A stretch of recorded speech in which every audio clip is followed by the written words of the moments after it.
Welcome to horror heaven. Horror heaven!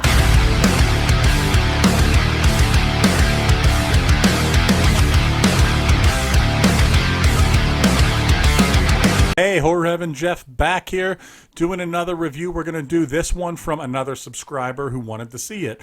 But it's not a subscriber who emailed me anything. It's a subscriber who saw me at a family get-together. My cousin Chris and his wife Amy went to the movies recently, and they saw a movie that they didn't enjoy it. And Amy said, "Oh, I can't wait to see what you think about the movie. Do you like it? Do you hate it as much as we did? What do you think exactly?"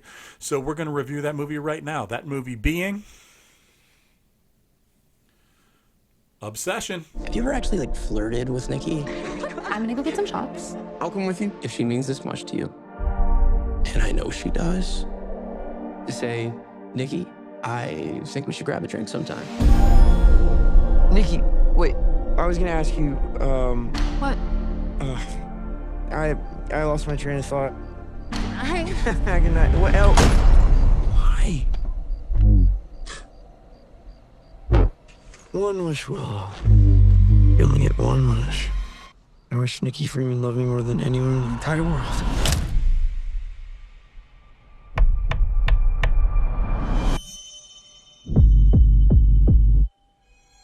I love you so much. A love only the branch of a willow tree could conjure. It's weird how you two are dating all of a sudden. Like, super dating. I think Nikki is going through something. Like what? Is she okay? No. Jeez, what kind of spells you put on her?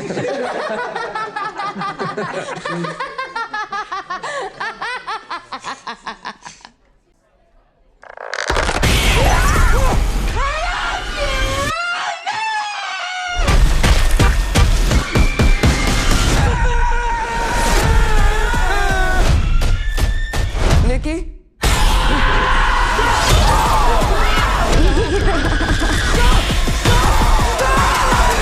I love you. I love you. I love you. I love you! All right, you just saw our trailer, which I have to say, as far as trailers go, I think it's a pretty good one. It didn't give an insane amount away. It got the point across. You kind of knew what you were getting into. Anybody who's kind of old school like me could see that this is kind of just an updated version of The Monkey's Paw, or I think there was an episode of Are You Afraid of the Dark in the first season about the vulture's claw. Basically, it's one of those things, be careful what you wish for is the general idea here. Instead of it being them wishing for money and it going wrong or whatever, obviously our main character is going to wish for somebody to fall in love with him, and it's not going to go the way that he wanted. So what should we go with? Yeah, let's start with the cast, I guess, because there's pretty much only two people really in the cast, and there was a couple ancillary characters, but our main two characters, the two big stars, are Michael Johnston, who is our main guy, who we just get to know as Bear. That's what everyone seems to call him, Bear. And he's the main guy who, makes the wish for the girl Nikki to fall in love with him. And I think it was to love him more than anyone on earth, or something along those lines is exactly how it was worded. And then we have an unbelievable shining star in, let me see if I can get this name right, Indy Navarrete. She plays Nikki in this movie, and you're not going to know what I think about the movie till the end when I rank it, but I'm going to say right now up front, she is awesome. She is amazing in this movie in every way, shape, and form. No matter what you think about this movie, I guarantee you can't say anything bad about her. Beautiful, talented, hit this character out of the park. Now, God knows if she could ever play anybody else, but she really hit this one good. All right, so just to get going with just a rundown of the movie, we got the nerdy guy at the beginning. He's head over heels for the chick, Nikki.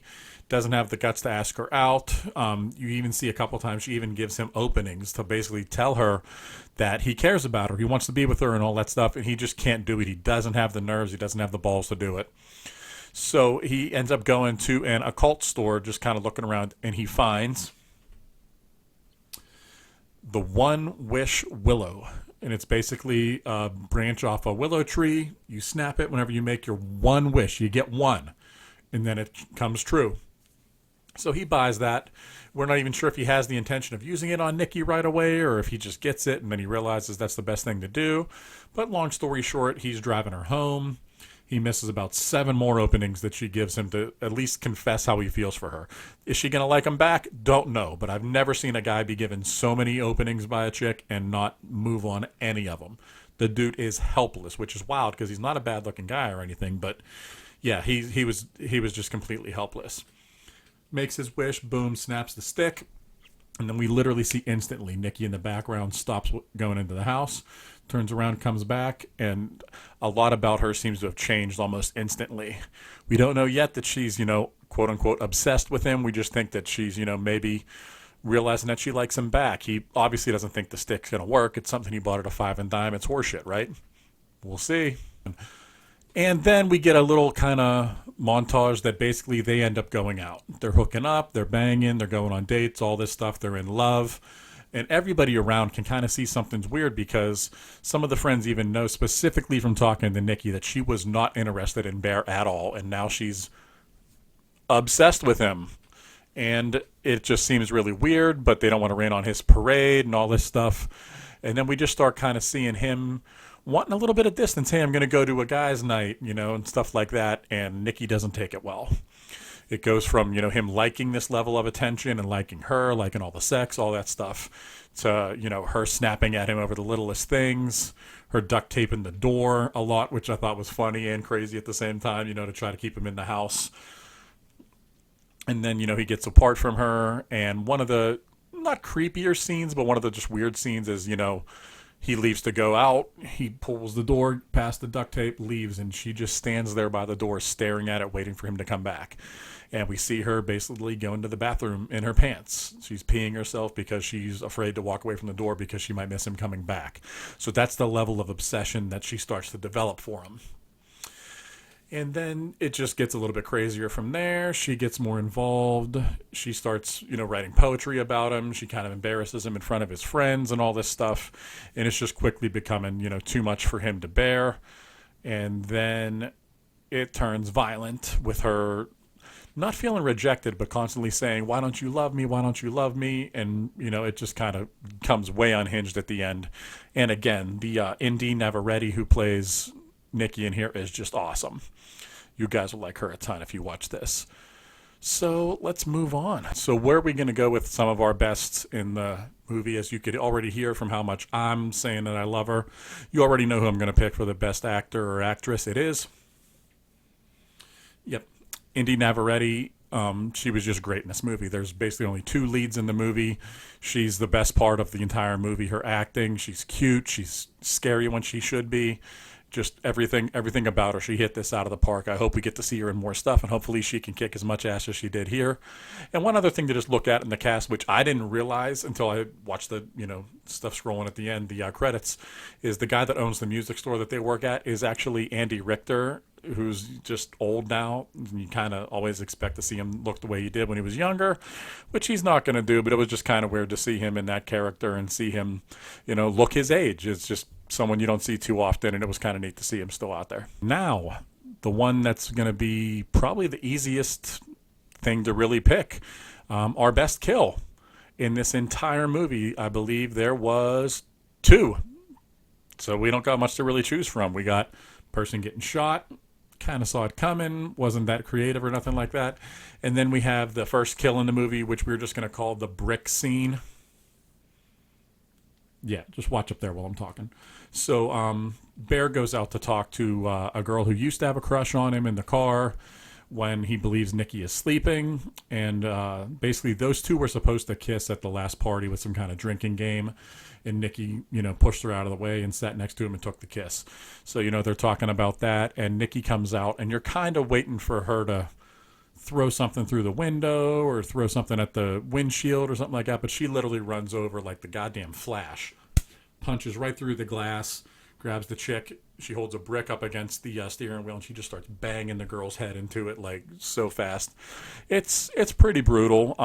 It was very poorly done. The CGI was terrible, but I only had 2 kills to pick from, and that one was better than the person getting shot. So what do you want from me? All right, now the thing I really want to focus on for a minute here is going to be our best scene. There is one scene in this movie that whether you love this movie or you hated this movie, or if you even just kind of had it on as background noise, there's one scene that I guarantee you sticks out in your mind. We're going to play it here in a minute, but let's talk about it first. So kind of early in Nikki's obsession, you know, they're still kind of flying high and everything's kind of going good. Bear falls asleep and he wakes up, you know, reaches over in bed. She's not there, so it kind of jostles him awake. And he looks, and off in the corner, you can see Nikki just standing in the dark, staring at him as he sleeps. And it's really off-putting. She's just really good in this scene. She's real quiet. She kind of creeps over. He says, "What are you doing?" And she goes, "I don't like my dreams because you're not always in them," and stuff like that. I can't remember exactly what she says, but it's really weird. And it's one of the only parts in the movie that you're actually you feel some tension. You feel like you're afraid. You're waiting for a jump scare that doesn't happen, but you don't know what's coming. That's when you start realizing, okay, she's going from being lovingly obsessed with him to dangerously obsessed with him. And it's just an awesome scene. As much as the movie's kind of in the middle, I would argue that probably 3 to 4 minute scene as one of the best scenes in the last 2 years of horror. It was really well done. Let's see what you guys think. Let's check it out right now. Nikki? Go back to sleep. Nikki. What are you doing? Watching you sleep. Wearing my sweater, huh? Smells like you. Can you come back to bed? No. I don't like my dreams. I feel like you don't love me as much as I do. Like it's not mutual. I do. Just come back to bed. Go back to sleep. Why don't you love me? Nikki! Nikki, where are you? What do you want me to do? For Sandy, okay? Stay! See what I mean? That scene is just friggin' trippy.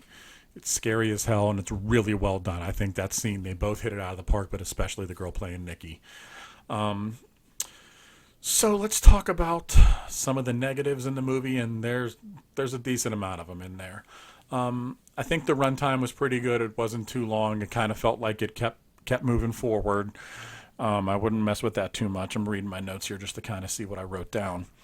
One thing I did notice is it seemed like Bear was almost kind of too passive with some of Nikki's behavior. Like the one scene when they're first, dating and all that stuff, Bear's cat ends up dying. He's upset. So while he's sleeping, she digs up the cat and lays it in the kitchen and basically has like a memorial type thing for him. And he wakes up and he's like, "Oh, this is crazy. How could you do that?"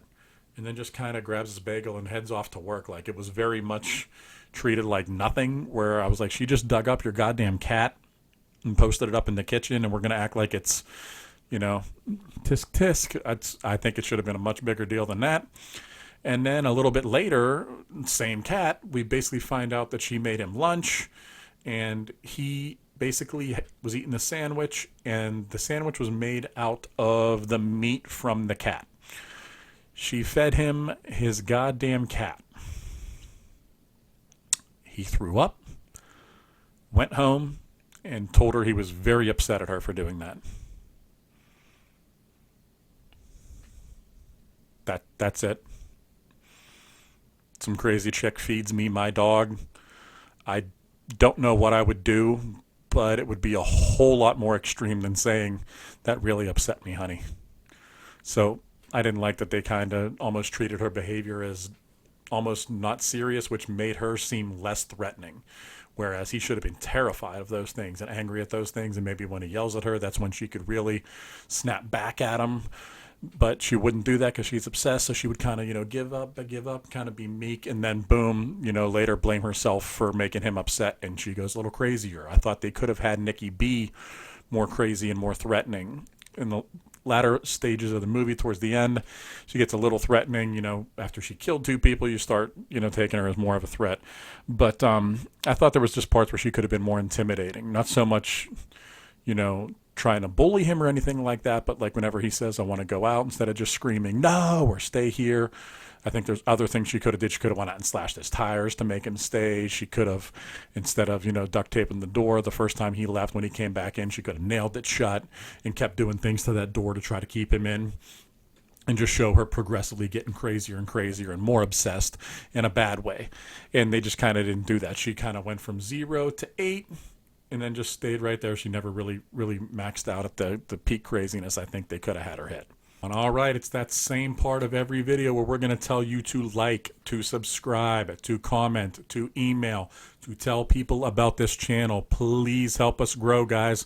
We're starting to plateau a little bit. We got to get these numbers going back up on the upswing again. So what are we going to rank Obsession from, oh my goodness, from 2025. So this must have been in production for quite a while, from director and writer Curry Barker. We are going to rank it at 1.5 out of 5 skulls.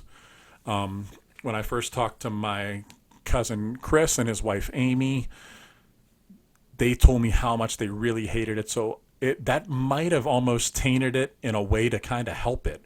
Because when I decided to watch this, I sat down thinking, I'm about to see the worst goddamn movie I've ever seen in my life. That's what I was just getting myself prepared for. I was like, this is going to be insane levels of terrible.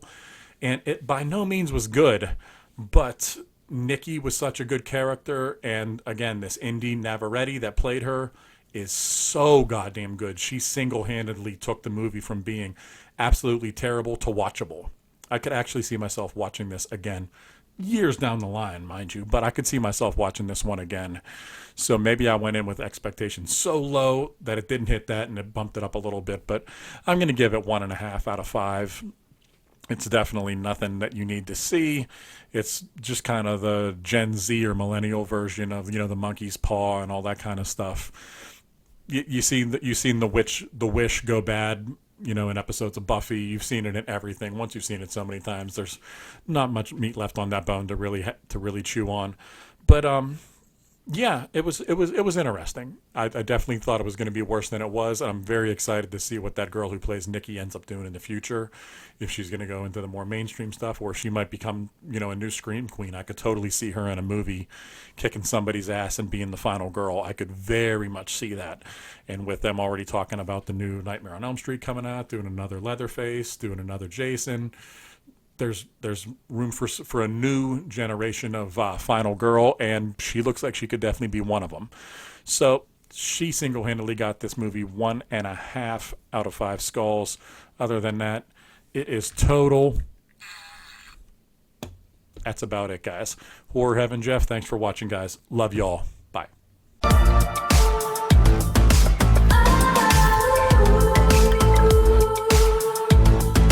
Welcome to Horror Heaven. Heaven, beautiful pain. Welcome to Horror Heaven.